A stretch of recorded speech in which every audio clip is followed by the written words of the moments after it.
ছোটোবেলা থেকেই গাছপালার প্রতি আমার একটা অদ্ভুত ভালোবাসা রয়েছে, যে কারণে আমি আমার ছাদে এরকম একটা ছোট্ট বাগান তৈরি করেছি। মানে এটা আমি একা নয়, অবশ্যই আমার পরিবারের লোকজন, আমার বাবা মা, তারাও ভীষণভাবে সাহায্য করে, বা সর্বতোভাবে বলা যায় তারাই আমার থেকেও বেশি এই বাগানে খাটাখাটনি করে। আমি ওই সময় পেলে একটু করি। তো এই বাগান করেছিলাম নিজের শখের থেকে, কিন্তু এখন আমি অনেক সময় এই বাগানে এসে অনেক কিছু অবজার্ভ করি। সেটা হলো, এই বাগানে এখন আস্তে আস্তে এই বাগান বা প্রকৃতি তার নিজের মতো একটা জীববৈচিত্র্য গড়ে তুলতে শুরু করেছে। এই বাগানে প্রথম প্রথম সব গাছে আমি লাগাতাম বা আমার পরিবারের লোকজন লাগাতো, কিন্তু এখন এই বাগানে কিছু কিছু গাছ হয় যেগুলো তাদের নিজেদের মতো করে হয়। যেমন ওই যে দেখো, কিছু তুলসী গাছ, এক ঝাঁক তুলসী গাছ আরও প্রচুর হয়েছিল। তো এই সব তুলসী গাছ কিন্তু প্রাকৃতিকভাবেই এখন হয়, মানে এগুলো লাগাতে হয় না। প্রত্যেক বছর বর্ষার সময় পুরো ছাদ ভর্তি হয়ে যায়। শুধু গাছপালাই নয়, এই গাছপালার সাথে সাথে এখন অনেক ধরনের প্রাণী প্রাকৃতিকভাবেই এখানে এসে বসবাস করছে।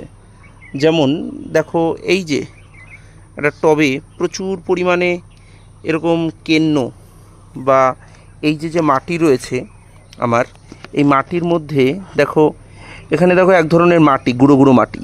এগুলো আসলে হচ্ছে কেঁচোদের ঘর বলতে পারো। তো এখানে এখন প্রাকৃতিকভাবে এই মাটিতে প্রচুর কেঁচো আছে।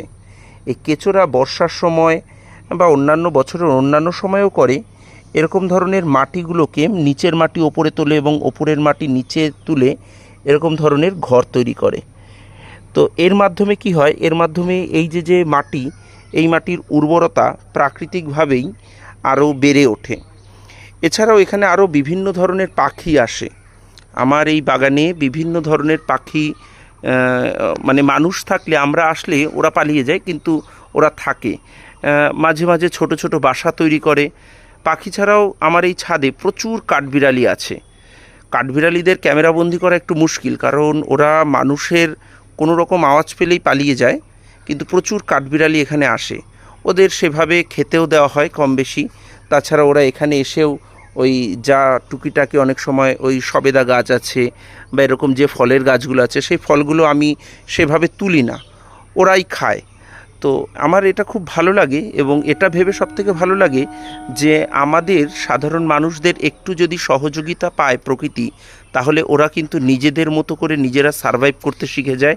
এবং এটা সবথেকে ভালো লাগে যে আমার বাগানে এখন একটা প্রাকৃতিক জীববৈচিত্র্য গড়ে উঠেছে।